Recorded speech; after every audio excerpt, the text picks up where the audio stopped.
जय गुरु जी, शुक्राना गुरु जी। सारी संगत को जय गुरु जी। ओम नमः शिवाय, शिव जी सदा सहाय।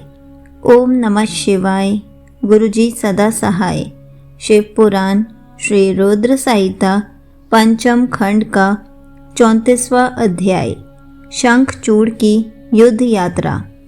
सनत कुमार जी बोले, हे व्यास जी, उधर दूसरी ओर जब भगवान शिव का दूत पुष्पदंत असुर राज शंखचूड़ के पास से वापस लौट गया, तब असुर राज शंखचूड़ भी अपने मन में युद्ध करने का निश्चय करके अपनी प्रिय देवी तुलसी के पास पहुंचा।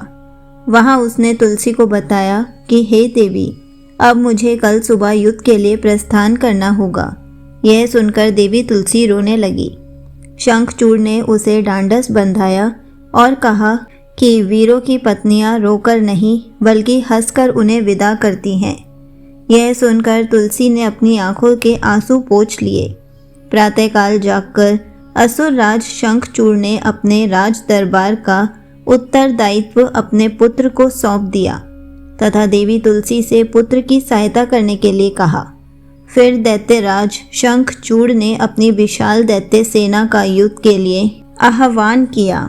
अपने स्वामी दैत्यराज शंखचूड़ के बुलाने पर विशाल दैत्य सेना पल भर में संगठित हो गई। उस असुर सेना में अनेक वीर और पराक्रमी योद्धा थे। वे युद्ध करने के लिए सुसज्जित होकर आए थे। दैत्य सेना का मनोबल बहुत ऊंचा था। वे अत्यंत गर्वित थे और सोच रहे थे कि इस युद्ध में वे अवश्य ही जीतेंगे। मौर्य, कालिक और कालिके नामक 3 वीर असुर सेनापति के रूप में दैत्य सेना का प्रतिनिधित्व कर रहे थे।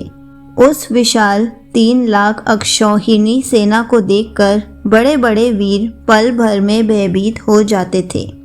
असुर राज शंखचूड़ अपनी विशाल दैत्य सेना को देखकर बहुत खुश हो रहा था। तब युद्ध के लिए प्रस्थान करती हुई उस सेना का नेतृत्व स्वयं असुर राज शंखचूड़ ने आगे आकर किया। उनके पीछे वाले रथ में दैत्यों के गुरु शुक्राचार्य उनका मार्ग प्रशस्त कर रहे थे। इस प्रकार अपने स्वामी शंखचूड़ की जय जयकार का उद्घोष करती हुई वह राक्षस सेना तीव्र गति से आगे बढ़ी चली जा रही थी। चलते चलते काफी समय बीत गया। आखिर पुष्पभद्रा नामक नदी के किनारे एक अक्षय वट वृक्ष के नीचे दैत्य सेना ने अपना डेरा लगाया।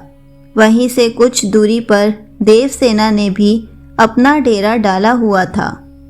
संगत जी, यहीं पर शिव पुराण श्री रुद्र संहिता पंचम खंड का 34वां अध्याय समाप्त होता है। जय गुरु जी, शुक्राना गुरु जी।